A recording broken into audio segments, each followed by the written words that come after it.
Hi class, welcome to Module 11. Again, a module that is covering two chapters. And these two chapters we have incorporated through other discussions as well. And you're going to see how crime, health, all of the other social problems tie all together when we start talking about urbanization issues as well as environment. So let's look at your work this week.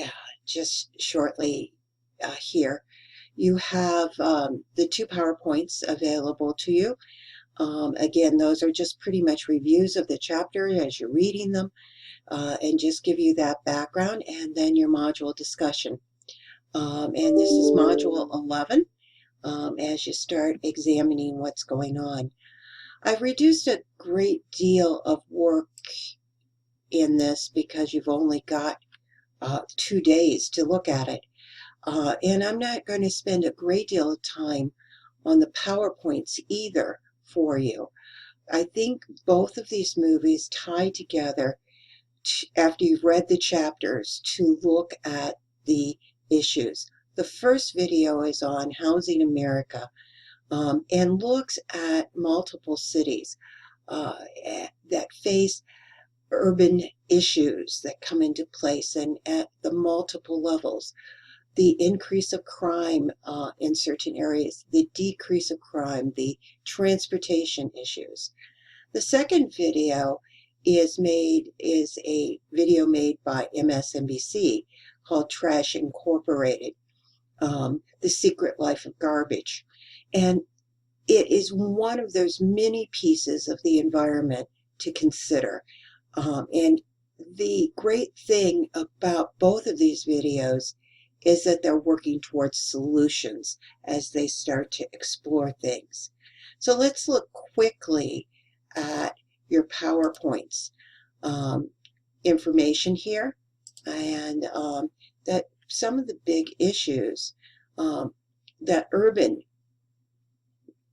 sociology really looks at is the economic, the social progress, how cities are different, the crowding, the population, the change. And so we're looking a lot in demographics as well as how neighborhoods and how they restructure and how they change. So urban sociology especially looks at the economic structure within that urban setting. They look at the human ecology. And you're going to see the crossover here, especially when we look at environment and urbanization, to what is called human geology as well. So there is that strong crossover. So demographics are the study of the size and the composition and the distribution of humans.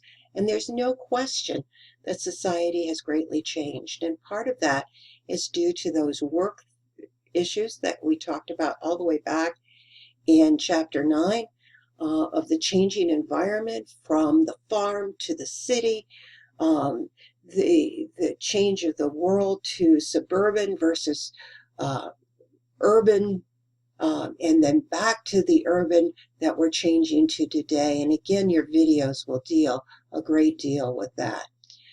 As we look at the concerns from the theoretical point, the functionalist theory looks at the change from society as the mechanic solidarity and organic solidarity. Mechanic solidarity talks about members in a small, simple society. We unite together for those common values and beliefs and that distribution of labor. And that can be very positive, and we have almost thinking communally or rural on how we depend on each other. But in organic solidarity, it results from the increasing industrialization and the complexness of society. So now as we've entered this global society, individuals aren't linked in the same manner, yet there's linkage going on in other manners. They're very complex, and you'll look at some of that as you explore the videos. Conflict theory looks at urbanization and uses that perspective to see how they're based on race and gender and class inequalities. And we look at such things and we go back to concerns about food deserts and who has the power and who gets the job. One of the videos I often show during this is a TED Talk from Majora Carter. I'm not showing you that this time, but it talks about the influence and how powerful the actors are, which make things happen in cities. The interactionist perspective looks at the personal perspective. Can you stay in a rural area when there aren't jobs? So cities become part of that process of moving to bigger areas. They represent opportunities. They represent the chance to have interactions with others more like you than you would be in other areas. Significant issues come into place as we look at the social problems. One of them, homelessness. The number of homeless has increased. As we look at it, the new homeless look different than they are in the past. They are female and they are ethnic minorities and they're in their 20s and 30s and unemployed with no or low monthly incomes. And now we have homeless working people at a high level. So a significant issue. One of our members of the class did his first poster on veterans, homeless veterans, which are a significant social problem because the veteran population, percentage-wise, is greater than the general population, as we see. So significant things. Issues of commuting, and again, addressed within our videos you're going to see. And you're going to see the issues as far as housing and urban development. HUD was founded in the 1965. We've got a lot of modern programs coming on. Remember, that's when Medicare came into place as well. And it was part of the war on poverty to improve cities. There has been some success with urban renewal. There has been a great deal of loss. And again, I think that first video will just show you some of the major issues, especially within Philadelphia. That Philadelphia section of the movie, as well as some of the issues in Atlanta. We tie this chapter together, and I do this for both all my classes. They're tied together because we look at the environmental problems as well. And many of the environmental problems are not just tied to urban areas, but they're located in urban areas because we have such large populations. And so it's just like crime. The amount of crime percentage-wise is pretty much the same rural and urban, but we think of crime more in the urban area because there are more people. Same thing goes for environment. Humans create the environmental problems. They're pursued through economic development and growth. And all we have to do is think of the threatening around us and some of the environmental concerns that come into place and whether we have jobs or not.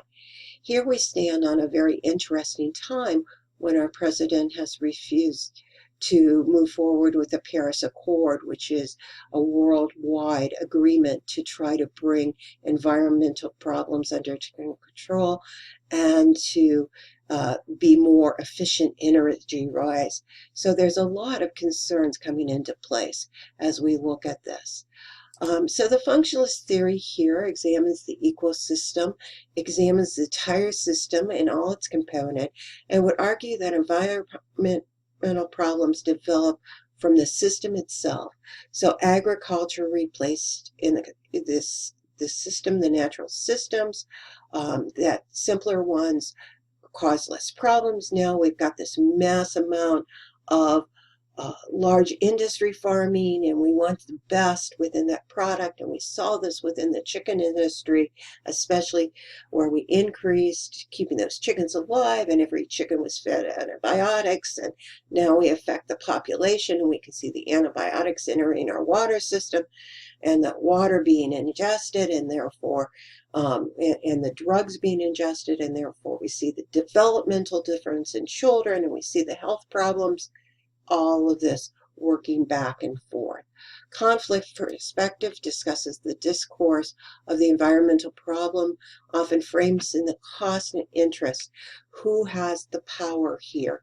Is it the industry in the destruction of a forest, or is it the people who want to keep those trees in place to keep the land cooler? Growth versus non-working, back and forth. And so we see some significant issues that come into place. And we see this environmental racism problem, such as the disposal of